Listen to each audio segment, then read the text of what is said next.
When assessing how Blacks in the US and in the Caribbean became militarized and more progressive against racism and colonial opposition in the context of World War I, there are a few moving parts to consider.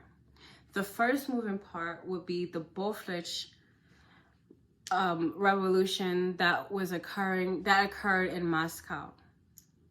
These ideas were communist ideas, and they believed that workers should have fair wages and decent work environments, basically combating everything capitalism stood for. These ideals spread to the Western Hemisphere, and communist and socialist ideas were seen in the United States as early as 1915. And the government pulled all the stops to kind of basically stop this communist and socialist idealist movement. They created laws like the espionage law to basically arrest anyone who countered capitalism and a bunch of other things. Now we have to look at the Black experience during World War I. This is important in looking at why this rebuttal would occur. Initially, the Blacks in the Caribbean and in the US were super enthusiastic about fighting. However, because of racism, they had a terrible experience during their stay in the war. In the Caribbean, the British Army just treated them like second-class citizens.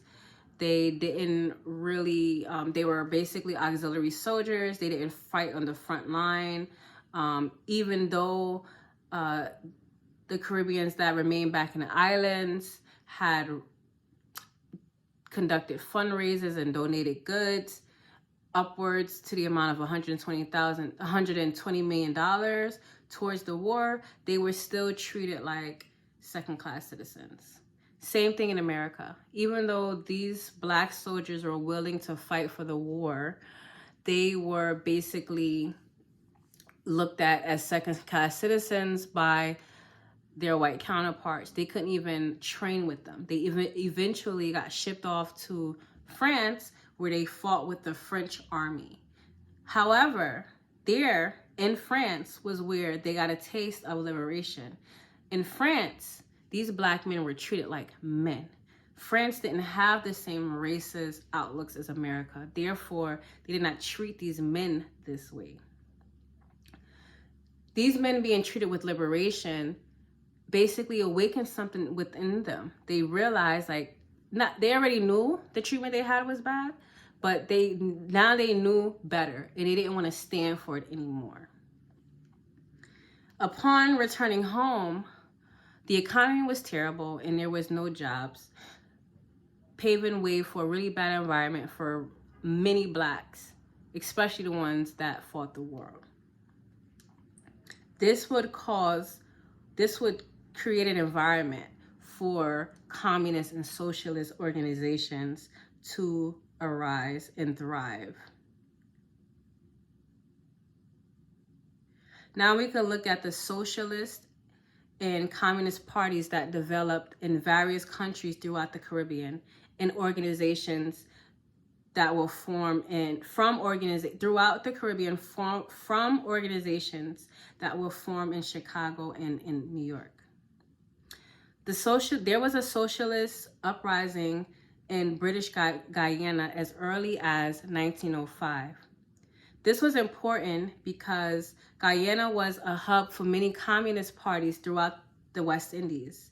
By 1917, the British Guyana Labor Union was founded, and it was the first official labor union founded in the Caribbean. This also paved ways for the International Trade Union Committee of Negro Workers in the 1930s. 1919 was a very pivotal year as well for the militarization of Blacks in the Caribbean, especially.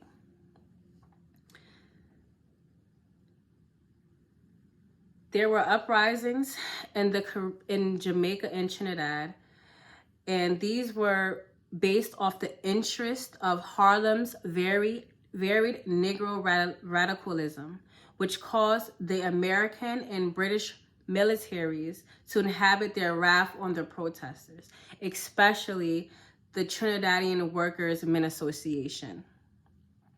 Publications like the Daily Worker, which was curated by the Workers' Party, spread their propaganda of the idea of better work conditions and wages for the masses. And it was also used to promote communist propaganda. In Haiti and Puerto Rico, the rejection of the U.S. military and economic domination paved way for them to become communist by 1930 for Haiti and 1935 for Puerto Rico. In Cuba, the publication The New Man traveled amongst sugar workers and local members of the International Workers of the World, IWW. This spread the idea of a multicultural class.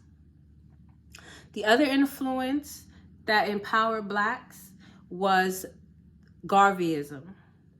Marcus Garvey founded the Universal Negro Improvement Association.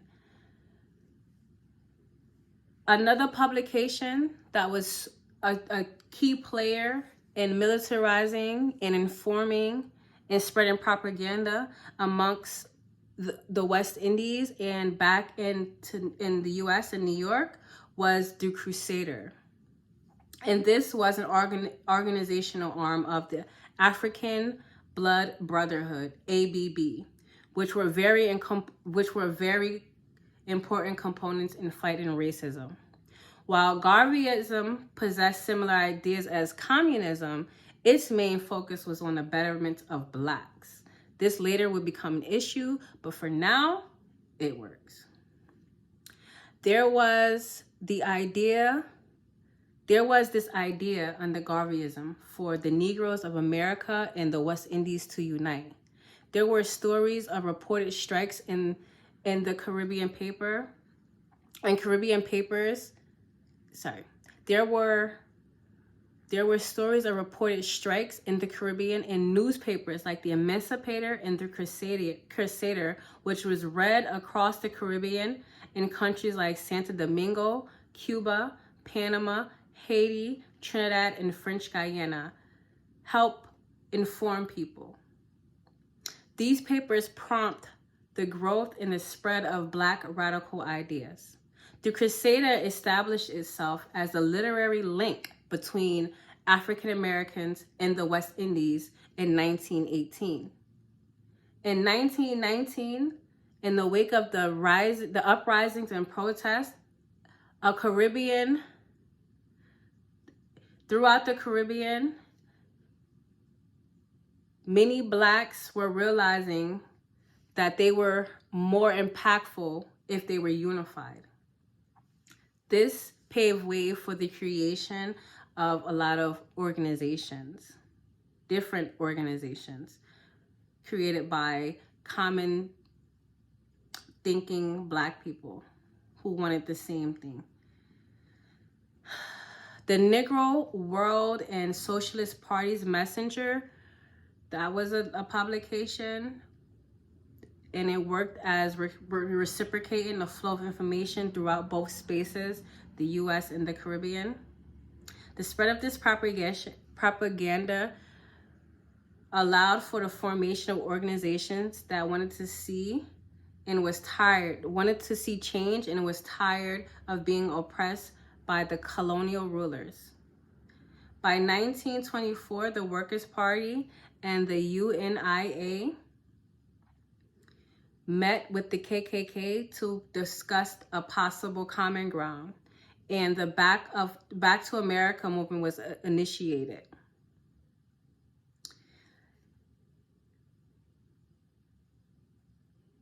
Lastly, the American Negro Labor Congress under the Workers' Party leadership was formed in 1925, which was particularly focused on Haiti.